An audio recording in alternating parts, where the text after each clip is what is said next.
Hey guys, Suburban Home Nut here, getting ready for Halloween. Well, more specifically, getting my grass ready for Halloween.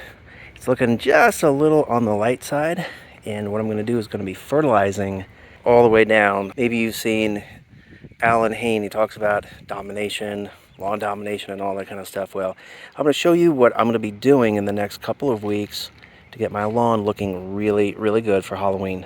This is what we're going to be using today. We're going with Sunniland NitroGreen. It's fertilizer 1608. It's 16 nitrogen, 0 phosphorus, and then 8 potassium. And then about 2-3 days before Halloween, I'm going to put the Sunday down, the fall fortified. Now, I am going to be doing a review on Sunday. Just to give you a little teaser, I really wasn't that impressed with it, but we'll go over that when it's time. So let's go ahead and get this stuff in here. Bag, it covers 7,600 square feet, and it's a 33-pound bag. I have the Scott's Turf Builder EdgeGuard DLX. Now, as you can see, it's not on there. However, what I learned is that the Scott spreader, you can see that the Scott's Speedy Green 1000, 2000, 3000, they're pretty much calibrated the same way to put down about 4 pounds per 1,000 square feet. Well, being that I have St. Augustine grass and I'm in Florida, I'm going to bump that up a little bit more to 9. We still have a lot of hot days left, and I'm not worried about over applying right now. And that's the size that it is. You know, it's a little smaller than other types of fertilizer that I've used, and it's certainly smaller than something like Ironite.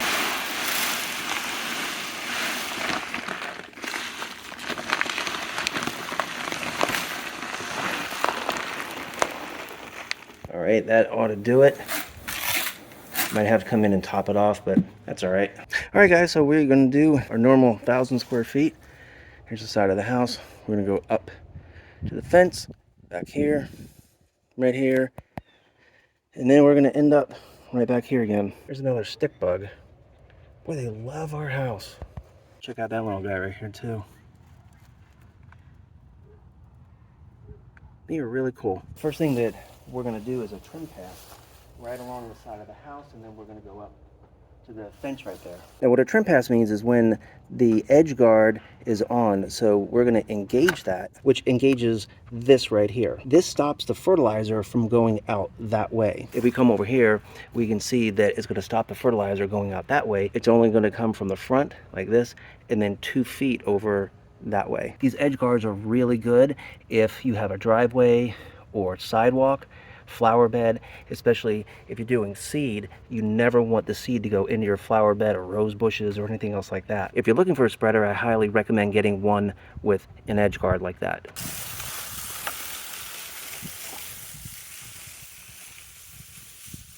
So as you can see, I didn't go all the way up to the fence. I stopped. This is about, I don't know, maybe 2.5 feet or so.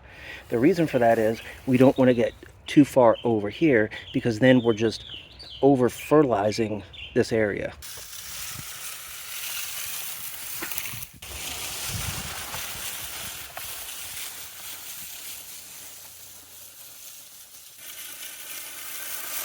All right, guys, so I made a trim pass all the way around, and I'm going to begin fertilizing this part. This is the kind of part that freaks people out, because what they don't want is stripes.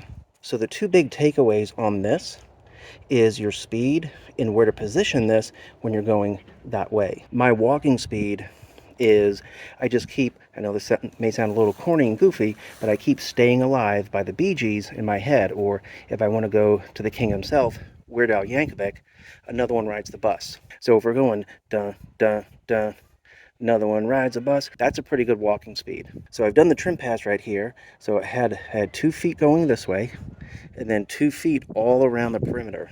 I'm going this way, so where do I position this over this way so I'm not using too much, or number 2, I'm too far over where I'm going to get stripes. Well, we've heard what we want to do is throw back to the previous wheel track, and that's true. But we need to position this thing correctly in order to do that. I'm going to move the right wheel track over to the left wheel track, then I'm going to go another half. So this is what I'm going to do. I'm going to move this over like that, as you can see there. Then I'm going to move the right wheel track to this area right here, right in the middle, right there. Now I know this has a 2-foot spread. Actually, it's a 4-foot. It's 2 feet out to the left, to the right, and to the front. I moved the spreader over. You can see how far away I am from the wall. So now when I go back that way, it's going to throw back to the previous wheel track. Now we should keep in mind that that wheel right there is where the product comes out. That's what spreads it. And what we really want to do is we want to make sure that this wheel is lined up correctly.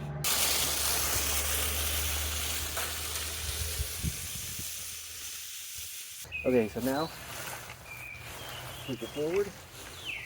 Remember, we're going this way. This is where it was, about 2 feet there. Just gonna do that about arm's length, and turn it around, get it situated. Now we get to go back that way.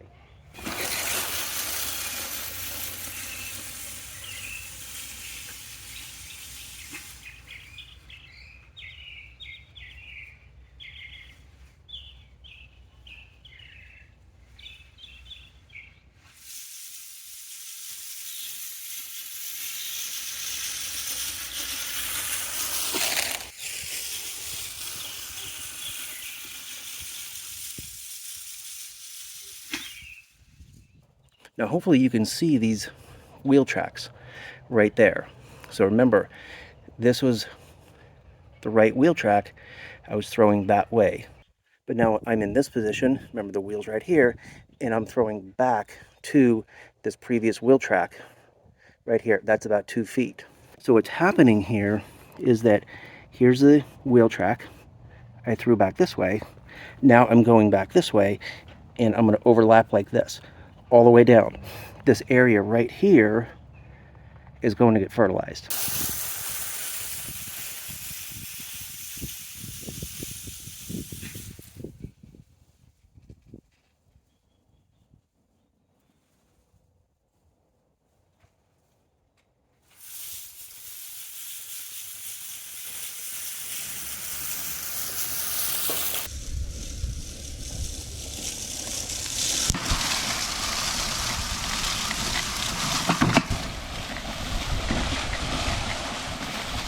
Remember, we did our trim pass right here.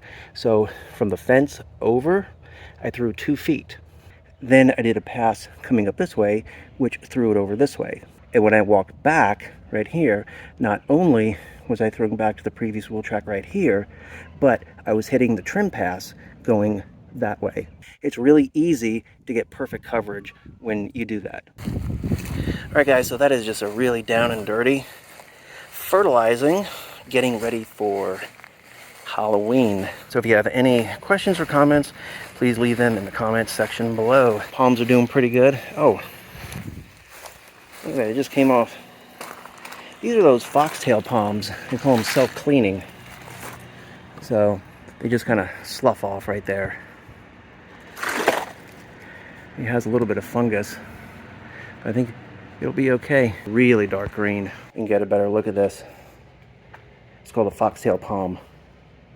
Like I said, they're self-cleaning. When the palm fronds die or needs to be replaced, these just kind of fall off. You see the neighbors. They're kind of yellow right there. Nutrient deficient. Make sure you feed your palms.